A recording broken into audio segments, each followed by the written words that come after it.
میری سمجھ میں نہیں آیا کہ اس نے یہ بات مذاق میں کہی تھی یا سنجیدگی سے، کیونکہ اس وقت آئینہ دیکھنے کی کوئی معقول وجہ مجھے سمجھ میں نہیں آ رہی تھی۔ تاہم اس نے میرے جواب کا انتظار نہیں کیا، ایک فرشتے کو اشارہ کیا اور اگلے ہی لمحے میرے سامنے ایک قد آدم آئینہ تھا۔ میں نے اس آئینے کو دیکھا اور مجھے یقین ہو گیا کہ اس نے میرے ساتھ مذاق کیا تھا، کیونکہ یہ آئینہ نہیں بلکہ ایک انتہائی خوبصورت اور زندگی سے بھرپور پینٹنگ تھی، جس میں ایک خوبصورت نوجوان بلکہ شہزادہ شاہانہ لباس زیب تن کیے کھڑا تھا۔ یہ تصویر کسی بھی اعتبار سے تصویر نہیں لگ رہی تھی، بلکہ یوں محسوس ہو رہا تھا کہ جیسے آئینے کے سامنے کوئی زندہ انسان کھڑا ہوا ہے۔ میں نے اس فرشتے کی طرف دیکھا اور مسکرا کر کہا، آپ اچھا مذاق کرتے ہیں، مگر پینٹنگ اس سے زیادہ اچھی کرتے ہیں۔ مصور تو آپ ہی معلوم ہوتے ہیں، لیکن اس میں ماڈل کون ہے؟ فرشتے نے انتہائی سنجیدگی سے میری بات کا جواب دیا، پینٹر تو المصور یعنی مالک ذوالجلال ہے، البتہ ماڈل آپ ہیں۔ اس کے بعد اس نے صالح کو اشارہ کیا، وہ میرے قریب آیا اور میرا سر گھما کر دوبارہ پینٹنگ کی طرف کر دیا۔ اس دفعہ پینٹنگ میں اس نوجوان کے ساتھ صالح بھی نظر آ رہا تھا۔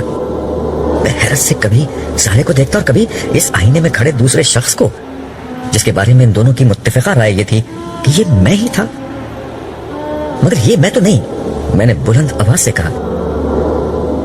جواب میں صالح نے یہ مصرع پڑھ دیا، اے جانے جہاں، یہ کوئی تم سا ہے کہ تم ہو؟ لیکن یہ کیسے ممکن ہے؟ میں تو ایک بوڑھا شخص تھا اور جوانی میں بھی کم از کم ایسا تو نہیں تھا۔ اس دفعہ میری بات کا جواب فرشتے نے دیا، آپ ناممکنات کی دنیا سے ممکنات کی دنیا میں آ گئے ہیں، آپ انسانوں کی دنیا سے خدا کی دنیا میں آ گئے ہیں۔ آج ہر شخص ویسا نہیں دکھائی دے گا جیسے وہ دنیا میں دوسرے انسانوں کو نظر آتا تھا، بلکہ آج ہر شخص ویسا نظر آئے گا جیسا وہ اپنے مالک کو نظر آتا تھا۔ اور مالک کی نظر میں انسانوں کی صورت گری ان کے گوشت پوش پر نہیں بلکہ ان کے ایمان و اخلاق اور اعمال کی بنیاد پر ہوتی تھی۔ آپ اسے دنیا میں جیسے لگتے تھے ویسے ہی آج اس نے آپ کو بنا دیا ہے۔ ویسے یہ عارضی انتظام ہے، آپ کی فیصلہ کن شخصیت اس وقت سامنے آئے گی جب جنت میں آپ کے درجات کا فیصلہ حتمی طور پر ہوگا۔ سرے دست تو آپ آگے جائیں، بہت سے دوسرے لوگ آپ کا انتظار کر رہے ہیں۔ ہم آگے کی سمت بڑھ رہے تھے۔ مجھے اندازہ ہو چکا تھا کہ اندر داخل ہوتے ہی مجھے جس تبدیلی کا احساس ہوا تھا وہ کیا تھی۔ میری چال میں بہت اعتماد تھا، شاید یہ آئینے کا اثر تھا کہ اب مجھے یقین آنے لگا تھا کہ رب کعبہ نے مجھے سرفراز کر کے میرے بخت کو ہمیشہ کے لیے جگا دیا ہے۔ میری زندگی کے شب و روز اور اس میں پیش آنے والے مسائل اب میرے لیے خواب و خیال ہو چکے تھے۔ پچھلی دنیا کی محرومیاں، صبر اور محنتیں کبھی اس طرح بھی رنگ لائیں گی، مجھے اس کا قطعاً اندازہ نہیں تھا۔ قرآن کریم اور احادیث میں اگلی دنیا کا بہت کچھ تعارف پڑا تھا، مگر آنکھ جو کچھ دیکھ سکتی ہے، کان سنتے اور حواس محسوس کر سکتے ہیں، وہ الفاظ سے شعور تک بہت کم منتقل ہوتا ہے۔ آج جب یہ سب حقائق سامنے ہیں تو یقین نہیں آتا کہ مجھے یہ اندازہ تو زندگی ہی میں ہو چکا تھا کہ آخرت کی بازی میں جیت جاؤں گا، مگر اس جیت کا مطلب اتنا شاندار ہوگا، اس کا مجھے بالکل بھی اندازہ نہیں تھا۔ تمہیں ابھی پورا اندازہ نہیں ہوا ہے، سارے پتہ نہیں کس طرح میرے خیالات پڑھ رہا تھا۔ اس کے جملے نے مجھے چونکا دیا۔ اس نے اپنی بات جاری رکھی، اصل زندگی تو ابھی شروع ہی نہیں ہوئی، ابھی تو تم حشر کے عارضی مرحلے میں ہو، اصل زندگی تو در حقیقت جنت میں شروع ہوگی۔ اس وقت خدا کا بدلہ دیکھنا، اس وقت خدا کو داد دینا۔ سر دست تو آگے دیکھو، ہم کہاں کھڑے ہیں۔ اس کی بات سے مجھے احساس ہوا کہ میں اپنے ماحول سے بالکل لا تعلق ہو کر چل رہا تھا۔ میں نے نظر اٹھا کر دیکھا، ہم اس وقت ایک وسیع و عریض اور سرسبز شاداب میدان میں تھے۔ آسمان پر سورج چمک رہا تھا، اس میں روشنی تھی پر دھوپ نہ تھی۔ آسمان پر کہیں بادل نہ تھے مگر زمین پر ہر جگہ سایہ تھا۔ زمین سبز تھی، شاید اسی کے اثر سے آسمان نیلگوں کے بجائے سبزی مائل ہو رہا تھا۔ میدان کے وسط میں ایک فلک بوز پہاڑ تھا، محاورتاً نہیں حقیقتاً فلک بوز، کیونکہ اس کی چوٹی جہاں سے ہم کھڑے دیکھ رہے تھے آسمان میں پیوست لگ رہی تھی۔ فضا میں ہر طرف بھینی بھینی خوشبو مہک رہی تھی۔ یہ خوشبو ہر اعتبار سے بالکل نہیں مگر انتہائی محصور کن تھی۔ ہماری سماعت ہمیں ان نغموں کا احساس دلا رہی تھی جو کانوں میں رس کھولنے والی موسیقی کے ساتھ چار سو بکھرے ہوئے تھے۔ مجھے یہ لگ رہا تھا کہ یہ خوشبو اور یہ موسیقی میری ناک اور کان کے راستے سے نہیں بلکہ براہ راست میرے اعصاب تک پہنچ رہی ہے.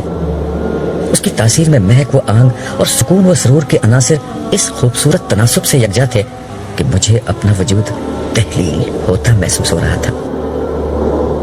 میں ایک جگہ رک کر کھڑا ہو گیا اور آنکھیں بند کر کے اس ماحول میں گم ہو گیا. صالح نے میرا انہماک دیکھ کر کہا, اس پہاڑ کا نام آراف ہے, آؤ اس کے گرد چکر لگاتے ہیں. میں ساتھ ساتھ تمہیں یہاں کی ساری تفصیلات سے آگاہ کرتا رہوں گا. میں جواب دیے بغیر سحر زدہ انداز میں صالح کے ساتھ ہو لیا. ہم نے دائیں طرف سے اپنا سفر شروع کیا. ہم کچھ دور ہی چلے تھے کہ پہاڑ کے ایک حصے پر امت آدم لکھا ہوا نظر آیا. میں نے صالح سے پوچھا, کیا یہاں آدم علیہ السلام ہے؟ نہیں, سارے نبی پہاڑ کے اوپر بلند حصے پر موجود ہیں. تم دیکھو گے کہ ہر تھوڑی دیر بعد اسی طرح کسی نہ کسی نبی اور اس کی امت کا نام لکھا ہوا نظر آئے گا.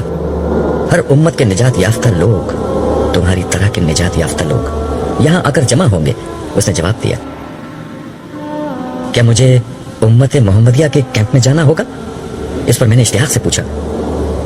صالح نے نفی میں سر ہلایا اور بولا, ان مقامات پر نجات یافتہ لوگ کھڑے ہوں گے اور روز حشر کے اختتام پر یہیں سے جنت میں جائیں گے. تمہیں پہاڑ کے اوپر جانا ہوگا. وہاں سارے نبی اور ان کی امتوں میں سے وہ لوگ جمع ہیں جنہوں نے نبیوں کے اتباع میں لوگوں پر حق کی شہادت دی. یہ لوگ یہاں سے انسانوں کے بارے میں خدا کا فیصلہ دیکھتے رہیں گے. اسی جگہ سے انہیں انسانوں پر گواہی دینے کے لیے بلایا جائے گا. ہر نامراد شخص جہنم کی طرف اور ہر کامیاب شخص پہاڑ کے نیچے اپنے اپنے نبی کے کیمپ میں آتا جائے گا. پھر ہر امت گروہ در گروہ یہیں سے جنت میں جائے گی. یہ وہ مقام ہے جہاں سے حشر میں ہونے والے ہر فیصلے کو براہ راست دیکھا جا سکتا ہے. جنت و جہنم بھی یہاں سے نظر آتی ہے. ہم یہ گفتگو کر رہے تھے اور ایک ایک کر کے تمام نبیوں کی امت کے مقامات سے گزرتے جا رہے تھے. اس وقت ہر جگہ بہت کم لوگ تھے. میں نے صالح سے کہا, شاید ابھی تمام لوگ نہیں آئے. اس نے کہا, نہیں, یہ بات نہیں. دیگر نبیوں کی امت میں سے نجات یافتہ لوگ ہی بہت کم ہیں. زیادہ تر لوگ بنی اسرائیل میں سے ہیں اور سب سے زیادہ امت محمدیہ میں سے. یہ دونوں کیمپ ابھی تک نہیں آئے ہیں, لیکن اس وقت تک وہاں بھی زیادہ لوگ نہیں ہیں, لیکن تھوڑی دیر میں ہو جائیں گے. آؤ اب اوپر چلتے ہیں. اس پہاڑ کا چکر تو بہت طویل ہو جائے گا. مجھے بلند مقامات پر چڑھنے کا ہمیشہ سے شوق رہا تھا, لیکن شاید یہ میری زندگی کی سب سے عجیب بلندی تھی. بظاہر بہت بلند اور آسمان تک اونچی تھی, مگر یہاں سے ہم زمین کو اس طرح دیکھ رہے تھے جیسے چند منزل ہی اوپر کھڑے ہوں. نیچے سے جو جگہ ایک چوٹی لگتی تھی وہ ایک ہموار سطح تھی. تاہم اس ہموار زمین پر تھوڑے تھوڑے فاصلے پر بلند و بالا قلعہ نما تعمیرات بنی ہوئی تھیں. ارد گرد کوئی دیوار تھی اور نہ ان میں دروازے ہی موجود تھے, اس لیے باہر سے بھی اندر کا نظارہ کیا جا سکتا تھا. میں نے صالح سے ان بلند تعمیرات کے متعلق پوچھا تو اس نے کہا, یہاں عالی شان تخت پر تاج پہنے ہوئے انتہائی باوقار ہستیاں بیٹھی ہوئی تھیں. ان کے ارد گرد اسی شان کے لوگ شاہانہ نشستوں پر بیٹھے ہوئے تھے. میں نے صالح سے ان بلند تعمیرات کے متعلق پوچھا تو اس نے کہا, یہ مختلف انبیاء کی عارضی قیام گاہیں ہیں. انہی کی بنا پر اس پہاڑ کو آراف کہا جاتا ہے. تم تو جانتے ہو کہ آراف کا مطلب بلندیوں کا مجموعہ ہے. میں نے اسبات میں سر ہلایا. وہ گفتگو کا سلسلہ جاری رکھتے ہوئے بولا, تخت پر بیٹھے ہوئے انبیاء کرام ہیں اور ان کے ارد گرد بیٹھے لوگ ان کی امت کے شہداء اور صدیقین ہیں. صدیقین وہ لوگ ہیں جنہوں نے نبیوں کی زندگی میں ان کا ساتھ دیا, اور شہداء وہ لوگ ہیں جنہوں نے انبیاء کے بعد ان کی دعوت کو آگے پہنچایا. یہ سب وہ لوگ تھے جو دنیا میں خدا کے لیے جیے اور اسی کے لیے مرے. اسی کے صلے میں یہ لوگ آج اس عزت و سرفرازی سے ہمکنار ہوئے ہیں جس کا مشاہدہ تم اس وقت کر رہے ہو. کیا یہ ممکن ہے کہ انبیاء علیہ السلام سے میری ملاقات ہو سکے؟ میں نے پوچھا. سب سے ملاقات کا وقت تو نہیں, لیکن کچھ سے ضرور مل سکتے ہو. اس نے جواب دیا اور پھر ایک ایک کر کے خدا کے جلیل و قدر پیغمبروں سے میری ملاقات کرانی شروع کی. وہ پیغمبر جو میرے لیے عظمتوں کا نشان تھے, میں ان سے مل رہا تھا. آدم, نوح, ہود, صالح, اسحاق, یعقوب, یوسف, شعیب, موسیٰ, ہارون, یونس, داؤد, سلیمان, زکریا, یحییٰ, عیسیٰ اور سب سے بڑھ کر ابو الانبیاء سیدنا ابراہیم علیہ السلام. سب نے گلے لگا کر اور میری پیشانی پر بوسہ دے کر میرا استقبال کیا اور مجھے مبارکباد دی۔ ان جلیل القدر ہستیوں سے کچھ گفتگو کے بعد ہم آگے روانہ ہو گئے، مگر مجھے دوران گفتگو یہ احساس ہوا تھا کہ سب لوگ ایک نوعیت کی تفکر میں مبتلا ہیں۔ راستے میں صالح سے میں نے اس کی وجہ پوچھی تو وہ بولا، تمہیں نہیں معلوم اس وقت حشر کے میدان میں کیا قیامت برپا ہے؟ اس وقت ہر نبی پریشان ہے کہ انسانیت کا کیا ہوگا۔ اللہ تعالیٰ کے عذاب کی شدت اتنی زیادہ ہے کہ ان انبیاء میں سے کوئی بھی نہیں چاہتا کہ اس کی امت عذاب الہی کا سامنا کرے۔ وہ چاہتے ہیں کہ اللہ تعالیٰ لوگوں کو معاف کر دیں، مگر سر دست اس کا کوئی امکان نہیں۔ ایسی کوئی دعا کی جا سکتی ہے اور نہ اس کی اجازت ہے۔ لوگ سینکڑوں برس سے خوار اور خراب ہو رہے ہیں، سر دست حساب کتاب شروع ہونے کا بھی کوئی امکان نہیں ہے۔ سینکڑوں برس کیا مطلب؟ ہمیں تو اندر آئے ہوئے بمشکل 1-2 گھنٹے گزرے ہوں گے، میں نے چونک کر تعجب سے کہا۔ یہ تم سمجھ رہے ہو، آج کا دن کامیاب لوگوں کے لیے گھنٹوں کا ہے اور باہر موجود لوگوں کے لیے انتہائی سخت و مصیبت کا ایک بے حد طویل دن ہے۔ باہر صدیاں گزر گئی ہیں مگر تم ابھی یہ بات نہیں سمجھو گے، اس نے وضاحت کرتے ہوئے جواب دیا۔ میں اس کی بات کو ہضم نہیں کر سکا، مگر ظاہر ہے میں جس دنیا میں تھا وہاں سب کچھ ممکن تھا اور نہ جانے اور کتنی تعجب انگیز باتیں میرے سامنے آنے والی تھیں۔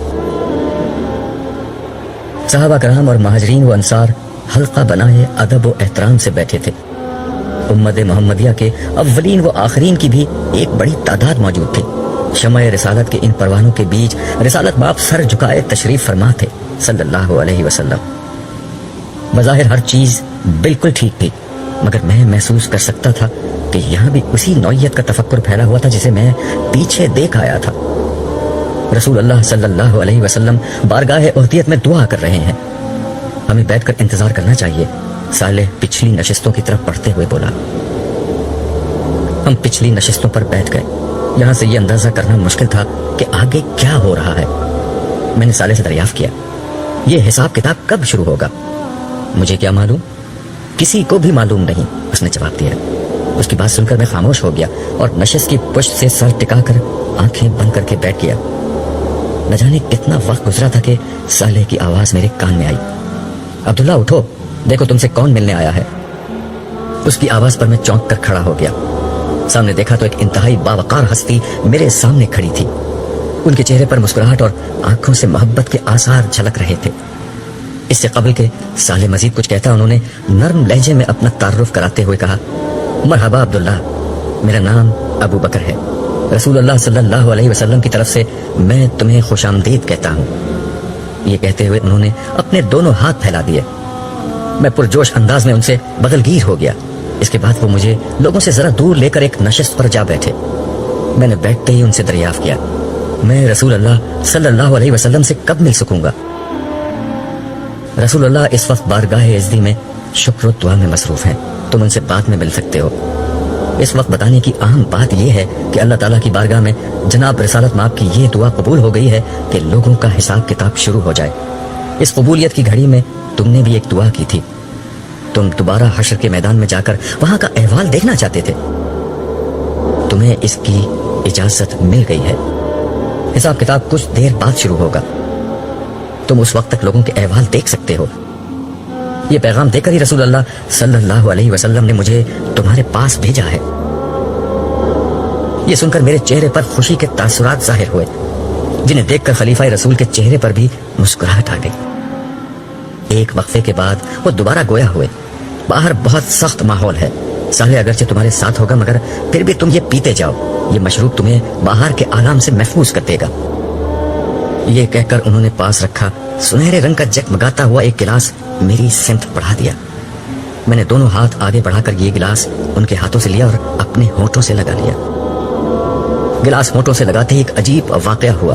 میں اگرچہ بالکل پیاسا نہیں تھا اور نہ کسی تکلیف اور بے چینی ہی میں تھا، مگر جو تسکین مجھے ملی وہ شاید صدیوں کے کسی پیاسے کو بھی پانی کا پہلا گھونٹ پینے پر نہیں ملتی ہوگی۔ اس مشروب کا ایک گھونٹ حلق سے اتارتے ہی لذت، سیرابی، آسودگی، مٹھاس اور ٹھنڈک کے الفاظ اپنے ایسے مفاہیم کے ساتھ مجھ پر واضح ہوئے جس کا تجربہ مجھے تو کیا کسی دوسرے انسان کو بھی کبھی نہیں ہوا ہوگا۔